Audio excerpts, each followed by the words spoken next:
ඔයාලව ගොඩාක් ආදරෙන් පිළිගන්නවා මගේ YouTube channel එකට. ඉතින් අද නම් ඔයා මගේ වීඩියෝ එකක් අලුතින්ම බලන්නේ. channel එක subscribe කරලා වීඩියෝ එකට එකතු වෙන්න කියලා ආදරණීය මතක් කිරීමක් කරන හැමෝටම. කලින් වීඩියෝ එකේ මම ඔයාලට කිව්වා කොණ්ඩේ ඉක්මනට පවා ගන්න, කොණ්ඩේ සම්බන්ධව තියෙන ප්‍රශ්න ගොඩාක් විසඳ ගන්න පුළුවන් හොඳම හොඳ තෙල් එකක් ගැන කතා කරනවා කියලා. ඉතින් අද ඒ තෙල් එක හදාගන්නේ කොහොමද කියලා තමයි මම ඔයාලා එක්ක share කරගන්න හදන්නේ. ඉතින් වැඩි විස්තර කතා කරන්නේ නැතුව අපි වීඩියෝ එකට යමු. මේ තෙල් එක හදාගන්නේ පිරිසිදු පොල් තෙල් වලින්. ඉතින් ඔයාට ගෙදරදීම හරිම ලේසියෙන් පිරිසිදු පොල් තෙල් හදාගන්න පුළුවන්. මම මේ වීඩියෝ එකෙන් ඉක්මනට ඔයාලට කියලා දෙන්නම් කොහොමද පිරිසිදු පොල් තෙල් ගෙදරදීම ඉක්මනට හදාගන්න කියලා.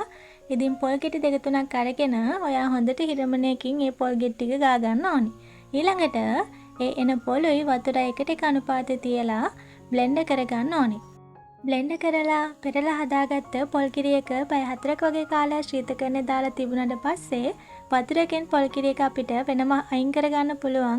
ඒ කිරි එක තමයි සාමාන්‍ය ගින්දරේ අපි ලිපේ තියලා රත් කරලා හින්දලා පිරිසිදු පොල් තෙල් විදියට හදාගන්නේ. ඉතින් අපිට මේ තෙල් එකට ඊළඟට අවශ්‍ය වෙන්නේ සුදු ලුණුයි ලුණුයි. මේ දෙක අරගනිද්දී සමාන ප්‍රමාණ වලින් අරගන්න. ඒ වගේම තමයි සුදු ලුණුයි ලුණුයි අරගනිද්දී හොඳට පිරිසිදු කරලා අරගන්නත් මතක තියාගන්න ඕනේ. මම මේ තෙල් එක හදාගන්නේ පොල් තෙල් මිලිලීටර් 130කින් වගේ පොඩි ප්‍රමාණයකින්. ඉතින් ඒ නිසා තමයි සුදු ලුණුයි ලුණුයි මම අරගත්තේ පොඩි ප්‍රමාණයක්. ඔයාලා හදාගන්න තෙල් එකේ ප්‍රමාණය අනුව මේ අමුද්‍රව්‍ය දෙක අඩු වැඩි කරගන්න ඔයාලට පුළුවන්. මේ තෙල් එක ලොකු ප්‍රමාණයක් හදාගන්න එපා. ඒ ඇයි කියලා මම වීඩියෝ එකේ ඉස්සරහට ඔයාලට කියන්නම්. මම හදාගන්න තෙල් එකට සුදු ලුණුයි ලුණුයි මේ විදියට මම එකතු කරන්නේ නැහැ. මොකද මම හදාගන්නේ පොඩි තෙල් ප්‍රමාණයකින්. ඒ නිසා මම සුදු ලුණුයි ලුණුයි මිශ්‍රණය හොඳට පෙරලා ඒකේ තියෙන යුෂ ටික තමයි මම මේ තෙල් එකට හදාගන්න පාවිච්චි කරන්නේ. ඉතින් ඔයාලත් පොඩි ප්‍රමාණයකින් තෙල් එක හදාගන්නවා නම් යුෂ ටිකෙන් තෙල් එක හදාගන්න පුළුවන්. එහෙම නැත්නම් අර විදියටම සුදු ලුණුයි ලුණුයි මිශ්‍රණයම දාලා මේ තෙල් එක ඔයාලට හදාගන්න පුළුවන්. පොල් තෙල් වලින් අපේ කොණ්ඩේ ඉක්මනට වවා ගන්න පුළුවන් වෙනවා වගේම තමයි සුදු ලුණු ලුණු වලිනුත් අපේ කොණ්ඩේ තියෙන ප්‍රශ්න ගොඩාක් විසඳ ගන්න අපිට පුළුවන් වෙනවා. ඔයාගේ කොණ්ඩේ ගොඩාක් ගැලවිලා යනවා නම් ඒ ප්‍රශ්නය අඩු කර ගන්න වගේම තමයි කොණ්ඩේ ඉක්මනට වවා ගන්න. එතකොට ඔයාගේ තට්ටේ පෑදිලා වගේ තියෙන ප්‍රදේශවල ඉක්මනින් අලුතෙන් හිසගෙස් වර්ධනය කර ගන්න පුළුවන් වෙනවා මේ සුදු ලුණු සහ ලුණු වලින්. ඊළඟට අපි සුදු ලුණු සහ ලුණු මිශ්‍රණයේ තියෙන යුෂ ටික පොල් තෙල් එකට එකතු කරගෙන හොඳට කලවම් කරගන්න ඕනි. මේ තෙල් එක ගොඩාක් හොඳයි. ඇත්තටම මම මගේ කොණ්ඩේ යන කාලෙදී පාවිච්චි කරපු හොඳම තෙල් එකක් තමයි මේ තෙල් එක. ඉතින් මේ තෙල් එකෙන් ඔයාගේ කොණ්ඩේ යන එක සම්පූර්ණයෙන්ම නවත්තනවා. ඒක මම අත්දැකීමෙන්ම දන්න නිසා තමයි මේක ඔයාලට කියන්නේ.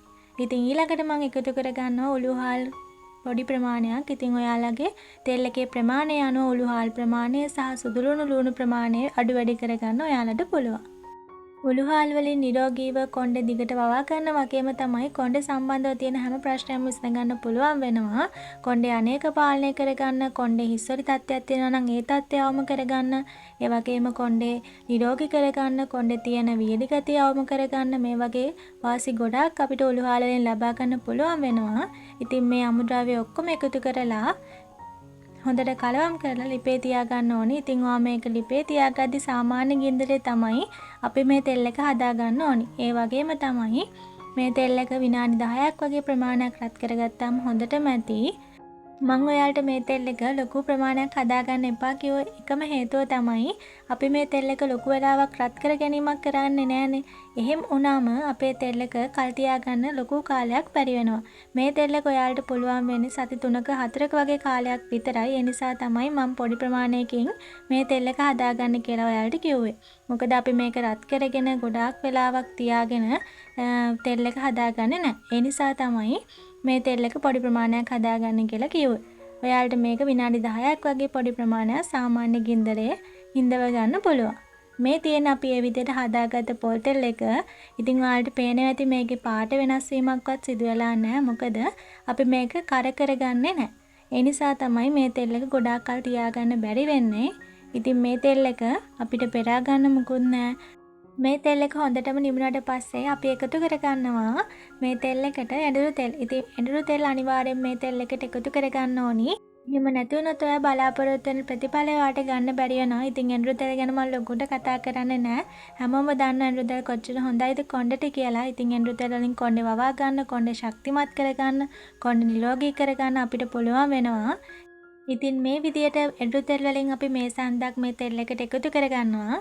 ඊළඟට මේක හොඳට කලවම් කරලා ඔයාලට වීදුරු බෝතලයකට දාලා මේ තෙල් එක කල් තියා ගන්න පුළුවන්. ඉතින් ඔයා මේක පාවිච්චි කරන්න ගනිද්දී ඩබල් බොයිල් ක්‍රමයට තෙල් එක ටික වෙලාවක් රත් කරලා අරගෙන ඔයාගේ කොණ්ඩේ සෙක්ෂන් කරගෙන පුළුන් කෑල්ලකින් මේ තෙල් එක ඇප්ලයි කරලා විනාඩි 10ක වගේ කාලයක් මසාජ් කරලා පැය 3ක් වගේ ඉඳලා වොෂ් කරලා දාන්න පුළුවන්. ඉතින් මේ තෙල් එක ඔයාලට ටිකක් ගඳයි, සැරයි වගේ නම් පැයක වගේ කාලයක් ඉඳලා වොෂ් කරලා දාන්න පුළුවන්. ඉතින් හොඳම ප්‍රතිඵල ගන්න නම් පැය 3-4ක වගේ කාලයක්වත් ඉඳලා මේක වොෂ් කරලා දාන්න.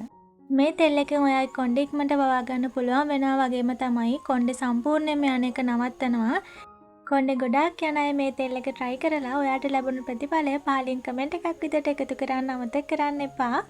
ඒ වගේම තමයි තෙල් එක සම්බන්ධව මොන හරි දෙයක් දැනගන්න ඔයාලට තියෙනවා නම් පහලින් කමෙන්ට් එකක් දාගෙන යන්න. මම අනිවාර්යෙන්ම ඔයාලට උත්තර දෙනවා. මම විශ්වාස කරලා වීඩියෝ එක ආදරෙන් බලන් ඉන්නට ඔයාලා හැමෝටම ගොඩාක් ස්තුතියි. ඉතින් තවත් දවස් එක ලස්සන වැදගත් වීඩියෝ එකකින් ඉක්මනටම හමු වෙනවා. හැමෝටම නිරෝගී ලස්සන දිගවලසක් ලැබෙන්න කියලා හදවතින් ප්‍රාර්ථනා කරන ගම අදට ගිහින් එන්න. හැමෝම පරිස්සමින් ඉන්න.